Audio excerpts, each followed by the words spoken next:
So I just said I'd do a little video about the shed here. It's a 10-span shed and it is 4 passages wide. There's no internal passage, so the cows eat all around the edge. And it holds 220 cubicles in it, 216 cubicles I think it is actually. They're on mattresses and cubicles, and yeah, look, it's a good job. I'll do a couple of internal videos and you can make your own mind up. But very effective for this farm. We milk 120 cows. We have 220 cubicle spaces. And it's quite open all around, but I like that. So we'll do a couple of videos now about the cubicle shed. So I've been asked about the shed that we keep the cows in during the winter. I'll do this over a couple of videos because there's a bit to it.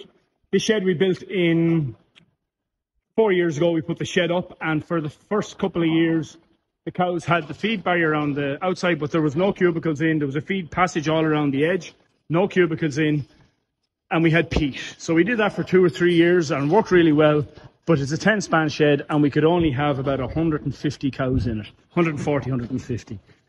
So it worked well at that. Now also, peat was great, except for when Pete decided it was turning from peat into slop, it did it in 12 hours, and you had to get it out of there fast. So it's a 10-span shed, built by Tom Gary. Great shed. So 2 years ago then we decided to put in cubicles. I already had some EasyFix cubicles in for a number of years in another shed and loved them. Cows love them and I love them. The flexibility of them is fantastic. I'm not getting paid to make this video. The flexibility is great. The mats are lovely. They probably have better mats at this stage, but that's the Phoenix mat. Cows love them. Perfect. Also the low step. Everyone asks me about it. Very simple. Every cow has to walk backwards off this, and I'd see older cows with the higher step reaching, trying to find their way out. So I thought the lower step was a better job. Yeah, so it's an EasyFix cubicle, EasyFix mat, and a low step. It's a mattress, not a mat. Following on from that then, at the moment we are scraping this out twice a day using a skid steer with a scraper on the front. Everything scrapes out, across the back, down, each side, and into a channel in the front, which is sent over into the slurry tank on the far side there, which is more a holding tank. It holds about 100,000 gallons.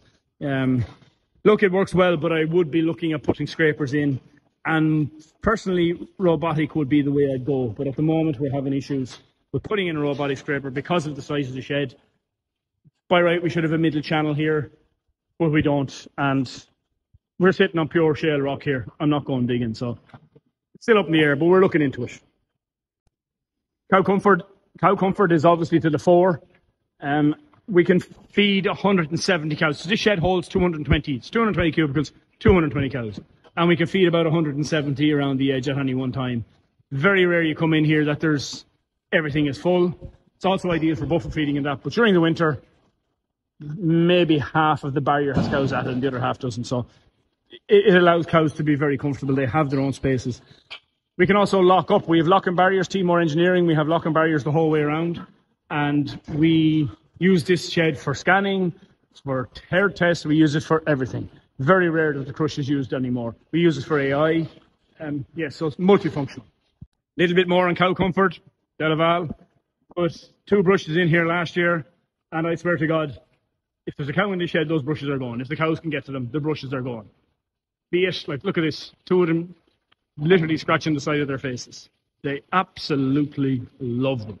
They never, ever stop. Energy crisis, my eye. These things will be left in. They just love them.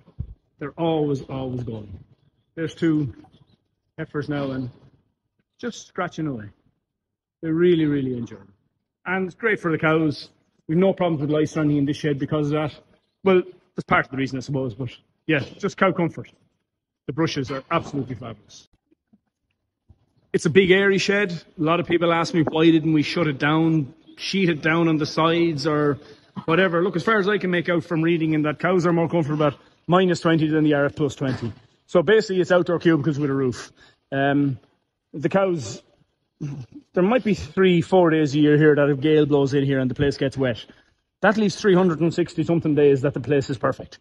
So I'm going to edge on the days then the place is perfect. The other great advantage of that is we go to grass here when we start calving. First cow calves, she's on grass 24/7. And the fact that they're exposed to the elements a bit more in here allows that to happen. So, no sheeting. We're now in the process of putting in a few of these up and over gates. Up to now, we've been literally just tying gates in place, which is grand, but it's also not very functional. So we're putting in 9 of these here. We bought them last week there. Well, we ordered what we saw they came last week. We're just starting to work on them here now. There's enough clearance in them when they're down for a robot to go through. You can see our mark, 70 centimetres. And also when they're the flip side, we can bring a skid steer in here as well. So I like the idea of them. We looked at different gates, but up and over seems to work well. And cows respect it. And it's just handy, not bringing gates over and back and cows blocking the place up. So 9 of these going in the next couple of weeks.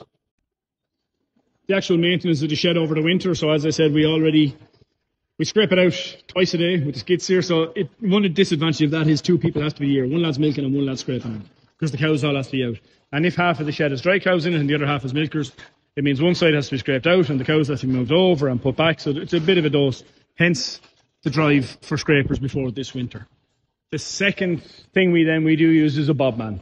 And it is just the greatest little machine ever. It's fabulous. We can, like this shed, we used to do it, the first year we did it with a wheelbarrow and a sweeping brush and a big shovel. And yeah, did it grand, took about an hour and a half. Crazy job. Bobman around this in 10 minutes. And it's clean and it's well done.